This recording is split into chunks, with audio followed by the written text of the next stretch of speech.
not letting you off the hook here. Please. Which types of companies are not speaking to Gen Z effectively? Look, I'll be very frank with you. I think the vast majority of companies.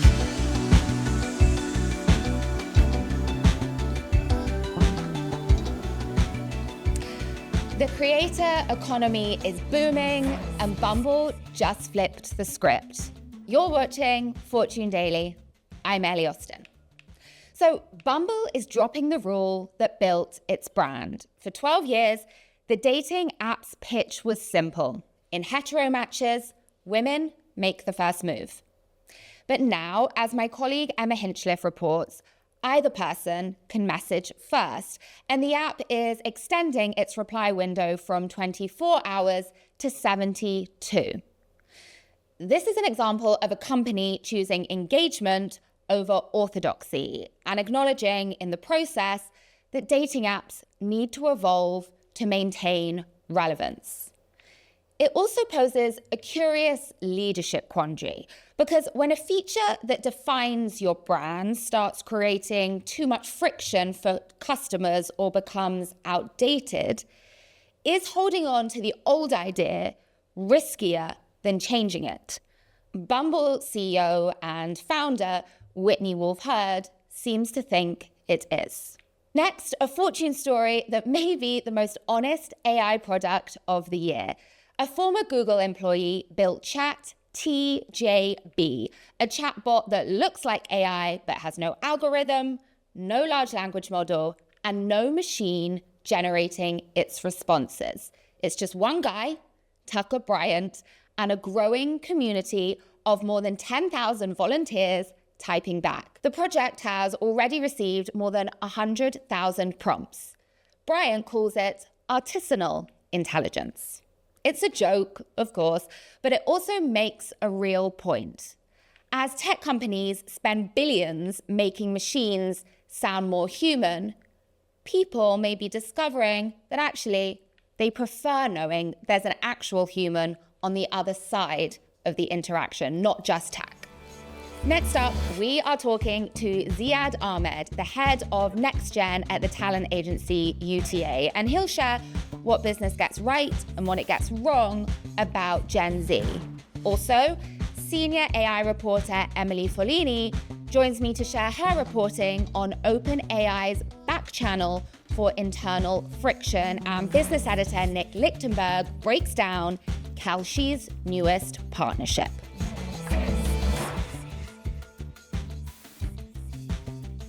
Ziad, hello. Hi. Thank you so much for coming in. Thank you so much for having me. I'm thrilled to be here. So, as a teenager, you founded a Gen Z marketing company that a couple of years ago was acquired by the talent juggernaut UTA. Yes. Researching you for this chat, I saw that you said people like to talk about Gen Z, but they don't talk to us or build with us. Yeah. Give us an example of a brand or brands that have got that interaction wrong with Gen Z. Look, I'm going to start with who's doing it right. Okay. Right. I think often of this quote by Corey Marchesotto, who is the president of Elf Beauty and a dear friend, has been a client, mentor, role model to me. And she's this amazing quote, right, which is that one of the most key metrics of brand health is the distance between the C-suite and the consumer. And what she means by that, and what she lives by, is she spends a lot of time with me. She spends a lot of time with Gen Z consumers and with partners who help them understand cultures, conversations, communities that sometimes are really far away from the boardroom. And so oftentimes a lot of decisions that are made around product, around marketing, around messaging, around culture miss the mark entirely because the culture makers who are responsible for stewarding those trends into the zeitgeist are completely absent from the conversation. And so I draw a lot of inspiration from brands like an Elf Beauty and a Coach, who's one of our big clients, who, when you look at June, and who's their global CMO, she spends so much time traveling around the world, talking to Gen Z consumers in the local markets, which are key focus areas for Coach, to really understand what are they going through, what's important to them. And so how does that show up in Coach's marketing? I think that we, any of us, right, are a reflection of the information that we consume, right? I am a big believer in this idea that we are each the sum average of the 5 people that we spend the most time with, or the 50, or the 500. And I think by virtue of spending more time with people who challenge your perspective who make you aware and give you the perspective to have sensibilities and sensitivities to different lived experiences, you make different decisions, right? And that's everything from casting choices to who you hire behind the camera, right? To what stories you think are worth telling, to which stories you think are worth integrating into. But I think a lot of this, philosophically speaking, is also about the frame of reference in regards to how marketing and advertising is constructed structurally. Historically, marketing has been built on this interruptive model of media. Let me interrupt someone's entertainment. And I think the more you hear from young people and you hear how they're going on their phones and how, whether it's Netflix or whether it's YouTube or whether it's the New York Times or whatever it is, these are, or Fortune, right? These are all just, apps or buttons we can click on our phone when we're bored. And it's not linear versus streaming versus social. It's one media ecosystem. And it's how do we tell stories that live porously across these borders? And how do we not interrupt entertainment? How do we integrate into entertainment? Or how do we become entertainment, right? Is the provocation. I think that the more that a brand spends time with the consumer, the more they realize that in today's marketplace, any brand that isn't thinking of themselves as a media company is losing market share present tense. So let's go back to the original question, which is, not letting you off the hook here. Please. Which types of companies are not speaking to Gen Z effectively? Look, I'll be very frank with you. I think the vast majority of companies are doing it poorly. Okay. I think, I'll give you an example of a brand of a contrast on this question. Sterling Point is a show that just came out on Prime Video that I'm obsessed with. And I think is one of the best examples of what content ought to look like tailored to this generation that we've seen in the last decade. And so I was just in the car on the way. Tell me why that is. Yeah. So on the way here, I was scrolling on TikTok, right? And as I do all day, every day. And not all day, every day, but maybe more hours than I should. And so much of the commentary from young people is like, this is the first show that I've seen in a while where the young people talking to each other sound like the way young people actually talk to each other. It's not this chuggy, forced, weird, contrived perception of what Gen Z talks like and is using all these buzzwords that are overkill. It sounds like teenagers wrote it. And did they? Like, were there Gen Z in the writers' room? I think her name is Megan Park, who's the writer and creator of the show. I saw an interview that she was giving about the show, and one thing that she said is that she lets the actors ad-lib. Right? She was an actor on The Secret Life of an American Teenager, which was a big show when I was younger than I am now. And she said, my experiences as an actor informed my perspective as a director and as a showrunner now. And so Keen Ruffalo was giving an interview, I think, on the Today Show or something, or Good Morning America, one of those, right? And was saying that so many of the scenes, he was just able to have the liberty to talk like he would talk, right? And I think that makes a huge difference. And that, I think, we can translate to a lot of different mediums and modalities. I think the brands that give creators the most open briefs and say, hey, you know your audience. You know how to talk about these things. Go talk in your voice. I think that translates a lot better than the brands who give their creators really prescriptive briefs and say, hey, hold the bottle at this 45-degree angle and use these specific vocabulary in it. Then it looks and feels like advertising because it is, right? And it feels forced because it is forced. And I think authenticity is often this buzzword that we hyperfixate on in the marketing and advertising world. And my conviction is that authenticity isn't that hard. Things feel authentic when they are authentic. Things feel forced when they are forced. I think a lot of brands ask me, how do I be authentic? But really what they're asking me is, how do I seem authentic, which is inherently an oxymoron. You cannot seem authentic. And if you're only interested in the optics and aesthetics of authenticity, but not the structural integrity of authenticity, how do you make the thing true that you want to be true, then you're missing the plot entirely. And I think Sterling Point is an example where she made the thing true. Structurally, in terms of how she set up her set, in terms of how she told the story. And it wasn't this reboot of another thing, an IP. It was a brand new story. Let's put brand new talent on the screen. Let's give them permission to be themselves. And I think it's the brands like a Coach and like Elf that are also giving creators and new stories flight that are soaring. So playing devil's advocate for a second, I buy into everything you say about Sterling Point. Talent agencies like UTA are increasingly bringing more influencers onto their rosters and maybe less writers, less traditional actors, models, say. Is that a wholly positive thing? Well, I would challenge that. Okay. Right? Jake Shane is talent that UTA is proud to represent, and of course got his start as a creator, and now he just sold a show to Hulu, right? And will be writing and creating a show. And so I think so many of the creatives at the forefront of culture making today maybe got their start as a creator, but have now been able to become top-notch chefs and top-notch executives and top-notch creatives. Because to me, being a creator, for most people, is they have this passion, and creator becomes the distribution mechanism in which to talk about it, of which for folks to know about it. I think of TikTok and social media today, and often like Disney Channel when we were younger. It sort of decides who we get to even see, and therefore decides who then becomes famous. But what's interesting about today is it's democratized the landscape that if you're really good at anything and make content about it, you can become known for that thing, and then that can leapfrog and jumpstart your career. And a lot of my provocation to my clients who are CMOs and otherwise is we need to expand the aperture by which we think of creators. They're not just creators. They are creatives. They are co-conspirators. They are co-collaborators. They have so much more value to the marketplace than just advertising inventory. These people are the best at what they do in their respective fields. And I think so many of the stories, like you look at Overcompensating, another Prime Video hit that Benito Skinner created, that was IP that he'd been developing in various formats through stand-up, through podcasts, through digital short-form shows that then was expanded upon and created into this amazing scripted television series. And is he a comedian? Is he a showrunner? Is he a writer? Is he a creator? He's all of the above. All of those things, right? Yeah. And so I think this multi-hyphenate era is what UTA is really excited about, but also what I'm really excited about, right? As a young person who is tired of an ecosystem that has asked so many of us to reduce who we are into one box. And I don't think that has ever felt right as a human or as a professional to so many of us. You mentioned Jake Shane, which I think is really interesting because his therapist podcast is obviously, or his show has been a huge hit. But as a journalist, I'm very interested in, I've watched interviews with him where he says he will always edit out, for example, if an interviewee isn't happy with the answer they gave. Yeah, I think that clip was fascinating. That clip was fascinating. And for me as a journalist, there's an interesting tension around that. Because when talent has the opportunity to go on a show like Therapist with Jake Shane, they're not going to come and speak to us journalists who don't hand over editorial control.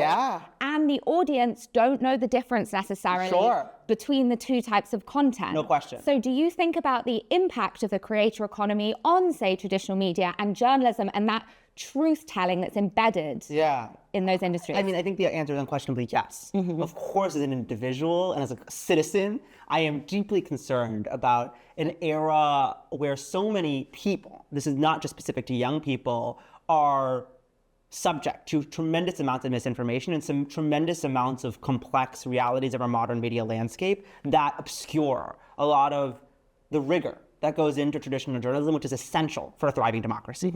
And of course, I care about that, but I would also say that UTA cares deeply about that, right? UTA has a thriving news division, right, which represents many of the leading journalists that are responsible for a lot of the rigor that govern, right? A lot of our understanding of geopolitics and current events, and that exists in tandem and, to your point, in tension, right? Often with other components of the media ecosystem. But I think that's what makes beautiful discourse and beautiful art. And I don't think that it is my ambition ever to shy away from that. I think that we have gained and we have lost in every innovation that has ever taken flight, right, in the world. And I think as we look at this explosion of creators, I am excited about the democratization of power, of microphone, that more people can make more art, right, in their ecosystems, in their worlds, and make an honest living off of it than ever before. Ziad, thank you so much for coming in. There's so much here. We really appreciate your time. Thank you so much for having me. My pleasure and privilege. Next up, The Anatomy of a Deal with Nick Lichtenberg.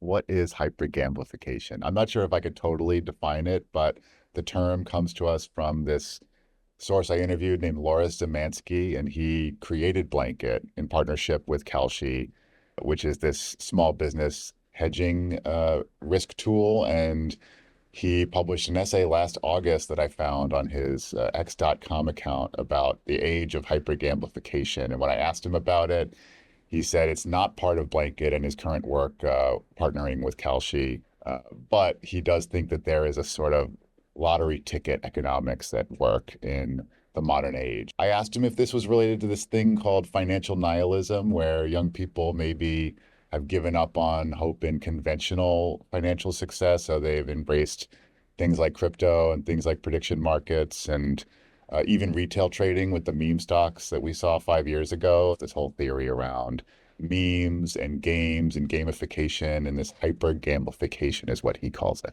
I think it's a really interesting debate. And I asked Loris and the Kalshi people, Nicholas, I asked them, is Kalshi creating a new market, or is it just a market that has always existed and a human impulse that has always existed that Kalshi and Polymarket and prediction markets of their sort are helping reveal for the first time? Blanket, it functions similarly to that, where small businesses, say like an ice cream shop, will be hedging for a cold day when no one wants ice cream, and they can buy contracts on Kalshi with the help of this blanket tool, which surfaces these opportunities to try to hedge their business so that they are generating income and accounting for things like seasonality. The key data points with my conversations with Kalshi that stick out to me are that 75% of people who go there are not placing any kind of hyper-gamblification style wager. They're looking at the data and they're looking at what people are interested in. And so it's almost a source of news. Prediction markets like this might be getting into the news business. And I used to work at Bloomberg. It reminds me of how information was commodified by Bloomberg in a new way back in the 90s. And I'm open-minded about it. I think maybe prediction markets are a new form of news. They're certainly a new form of data. Emily, hello. So I wanted to bring you in to do an OpenAI check-in because, as ever, there's a lot going on at the company. So this week, the longtime exec, former CEO until very recently, Brad Lightcap, announced that he's leaving the company. The most recent in a long line of shuffles and departures at the top levels of OpenAI. What's behind his decision, do you think?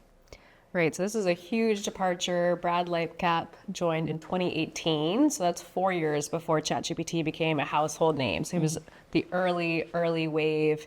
He built so many teams at the company. He was most recently COO, and then in April, he actually shifted into a kind of a nebulous like special projects role, still reporting to Sam Altman. And then now he's left. So we're not sure what he was working on during that time, but in his announcement, he said that his mind has kind of started to wander. He's thought about external blockers to maybe achieving AGI or OpenAI's mission. So he's starting to think bigger and wanting to, I guess, fight battles elsewhere, contribute to the future of AI outside the four walls of OpenAI. And very interesting. As I said, he is not the only person leaving the company right now. There's been departures at all levels. What is that telling us about the state of the company, maybe the culture? What's your reporting finding out? Yeah, every month it seems like there's a new high-profile person leaving. As we know, there are massive talent wars in the AI industry. There was the meta poaching spree.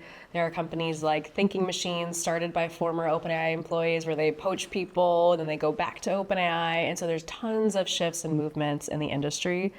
And what I'm hearing from talking to employees of these companies is that there's just this pressure to want to be at the foremost lab that you could be. They think this is a really important moment. They want to be doing the best work possible.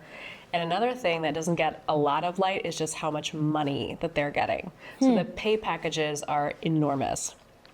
Someone like Brad Lightcap almost certainly participated in a recent huge tender offer, which is kind of like an internal, the company is buying back shares from employees. I talked with people that nobody would know. They've just been at OpenAI since 2022 or 2023, kind of like rank and file engineers working in different parts of the company. They cashed out $10 million in a recent tender Not even offer. leadership. Not even leadership. They've just been there. And then part of their pay structure was they were getting more and more shares. And as OpenAI's valuation has truly gone like this, it's just grown so much. And so they're basically retiring in their late 20s or early 30s. There's not much incentive to stay chained to your desk if you are taking home $10 million. Exactly. Fascinating. What do we know about what Brad Lightcap is going on to do next? Because he's hinted at a new venture. Yeah, he just said start something new, which I think is the classy way to do it. Usually when people say they're leaving, they don't say, oh, and I'm going to do this other thing I care about so much more than OpenAI. That is competitive to the company I'm leaving. It'll be crazy if he does join another AI company. But he said he wants to start something new, which suggests, I don't know, maybe a new company. He talked about, like those challenges to achieving OpenAI's missions. I don't know if that's political, if it's technological, if it's a social, kind of like cultural issue. I mean, there's so many challenges facing AI right now, and he says he wants to solve one of them, so we'll see. Okay, well, Brad, if you want to come on the show and tell us, open invite. Emily, thank you so much for joining us. Thank you. That's it for Fortune Daily. I'm Ellie Austin. See you next time.